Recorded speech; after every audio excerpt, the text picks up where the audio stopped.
Hi friends, welcome to Lean Factory. This is Anand, your lean manufacturing consultant.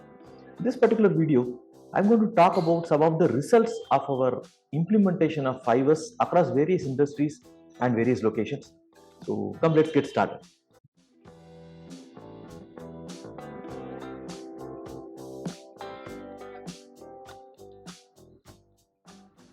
This particular image before after is from V-belt and timing belt manufacturing unit in Chennai. So the unit was looking like this, and currently the unit looks like this, on the right hand side, the after pictures.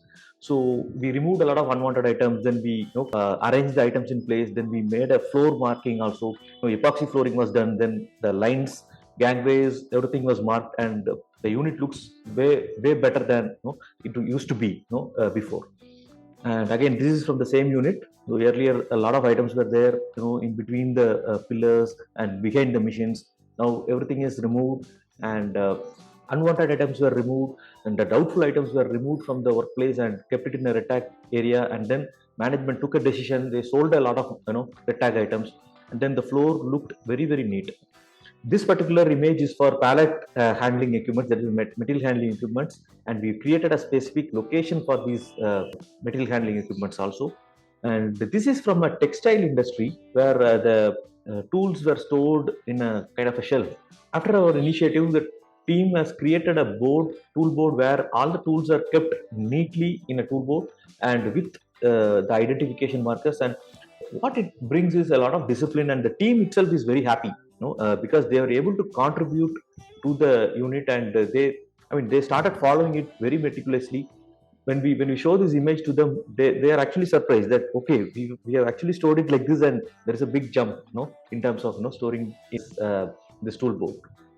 This is again from a textile industry where in their head office they had a lot of old samples, excess materials, everything was lined up in the head office, and we actually took stock of everything, and the management also pitched in, and we sold a lot of items actually. And there's a lot of space which got created. We recovered about 300 square feet of space in that head office, which is very valuable for them. And then by selling a lot of these excess items, they actually made more than 2 lakh rupees. And this is from a garment manufacturing unit where we created bins for storage, uniform bins. Earlier they used to store it in the carton boxes, which were not one very neat, and the carton boxes used to get torn, and people will be still using it. And initially what we did, during our initial phase, we just started stickering, and with the carton boxes itself. But later, after the locations are all finalized, then we move to the similar kind of bins, which is shown in the after image. Again, this is from a garment manufacturing unit where a lot of these finished items were kept in big trolleys waiting for the packing unit. And now we have created a specific location for all these finished good items, and they are waiting for the next operation. So specific locations were created, and the trolleys are parked in that specific location. This is again from the garment manufacturing unit where they used to have these small tools like Allen keys, spanners, everything put in the same bins. But now they have a separate box where the team itself, they've created a foam board. People used to call this Kaizen foam, right? I mean, for having this tools. So they created it using the old thermocol boxes, and now they are storing it like this. This is again from a garment manufacturing unit. Now they kept all their small, the daily use items like marker pens, the trimmers, all those things. The pledge card is there. This particular image is from a welding product manufacturer. They used to have a MIG wire will be wound in this particular spool, and initially all the spools were kept in a random order. And now what we have created is we created specific lines or storage areas for different type of spools. So it's very easy for the people to take the required spool, and then they can process the finished goods. This is a fibers implementation in a warehouse. If you see the top shelf, the topmost rack, they used to store a lot of carton boxes. The finished goods which come to the warehouse in the form of carton boxes, they just put it there. Because during the input stage, they don't find the time, or they don't put the effort to open the box, put it in the required shelves. But we train the people to put the materials, the finished goods, in proper bins. Only the bins should be there in the racks. No cotton boxes should be stored in the racks. That's what a discipline we try to bring in, and this is the result of that. And this is fibers in the warehouse. Again, the stickering and packaging area. We created specific areas for all these processes. The shop floor looked very neat, and materials were kept in a neatly arranged manner. This is fibers in the lab. This is how the lab used to look. That is the before picture. But after our implementation, the lines were drawn.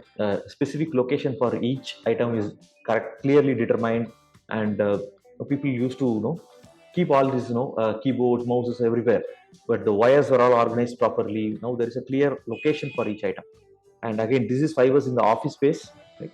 The left and the right, there is a clear difference you can see. And again, this is fibers in the office space. This is in another client where we have marked clearly the boundaries where exactly we need to keep each item. Again, this is fibers in another client space. There are a lot of old documents were all, the loose papers were all kept in the shelf, which we removed everything. We clearly identified the place for files, box files separately, and the regular files separately. And if you look at the second shelf, the shelf which is below the files, we have created the list of items present in the shelf and pasted it outside so that people can actually know before even opening the cupboard, they know what exactly they are looking for. This is a good example for fibers in the office. Earlier, the files were all kept in a different places. People used to search for the files, and they are all kept in a very unorganized way. Now, what we have created is the team has segregated the files based on the usage. For example, if it is GST related, it will be on one shelf. If it is some other files, for example, purchase orders, it will be in some other shelf. Like that, every shelf has a particular theme, and the team has created numbers. Plus, they have created a line, right? A V-shaped line where if people try to keep the files in a different location, the line will break and everybody can see that the files are kept in a different location. So it's a kind of a visual control which can be established in any office space.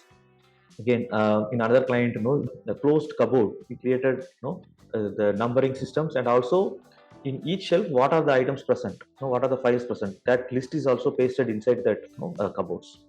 This is the effect of oneness in a garment manufacturing unit. They had a room with full of unwanted items. We removed a lot of these unwanted items, and the company actually made more than 1 lakh rupees by selling a lot of these unwanted items, scraps. So this is a regular process which we suggest to all the senior management of companies.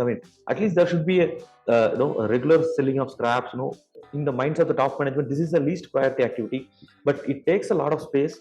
And it actually creates a poor morale, right? The morale of the people goes down when they see something like this in their workplace. So we suggest at least 3 months once or once in 6 months, this excess scrap, all those things, especially the office scraps. There's the old carton boxes, some old e-waste, for example. A lot of these old big monitors and unwanted printers, all those things, printer waste, the ink cartridges, all those things that can be disposed, and it saves a lot of space.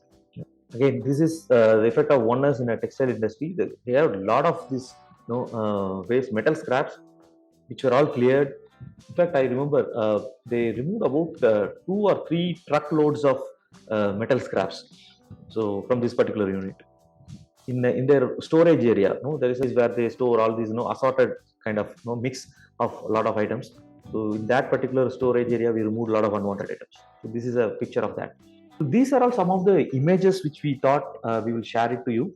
And our methodology is slightly unique. How we are able to get this kind of results is slightly different from a traditional consultant's approach. Our methodology is slightly unique. What we do is we start with a change management program for the top management and middle management. We find the top management and middle management to be very, I would say, resistant to change. In many companies, the top management is the one which takes the decision to engage us. But the thing is, they still work in their same ways of, but the top management continues to do the work in the same way, which means the results which they get from any initiative will be the same, right? There will be a default kind of feature. So what we actually do is we create a change management program for the top management and middle management, and we ensure that their approach towards 5S is changed, because it's very easy to change or mold the lower management or the junior management, the operator level, the junior management staff, but it is very, very difficult to change the mindset of the middle management. That's what we find from our implementation across various industries in the last 10-12 years. So this particular thing we do. The second point is we ensure the participation from all the levels, especially the operators.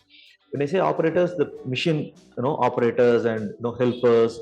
And if we have a lot of women employees in the companies, we try to bring in women employees into this 5S implementation. So that's how 5S gets sustained.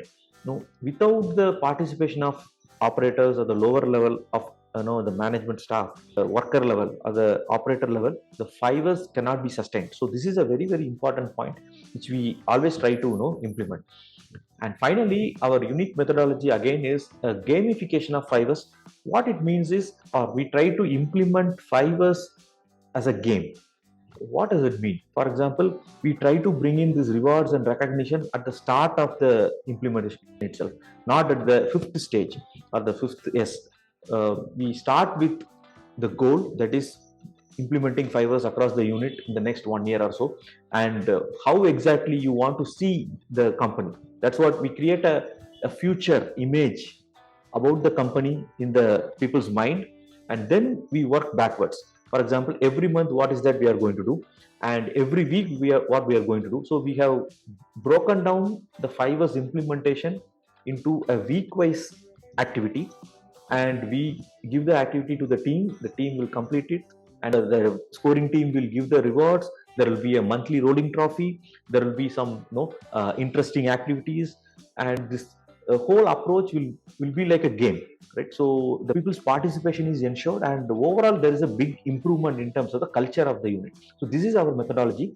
So these three are the unique things which we look at when we implement 5S in any company. But these 3 points are very, very vital for implementation of 5S in any unit. I have shared a few videos related to 5S in our YouTube channel. Please have a look at it. I'm going to give that cards here. Then you can see those videos here.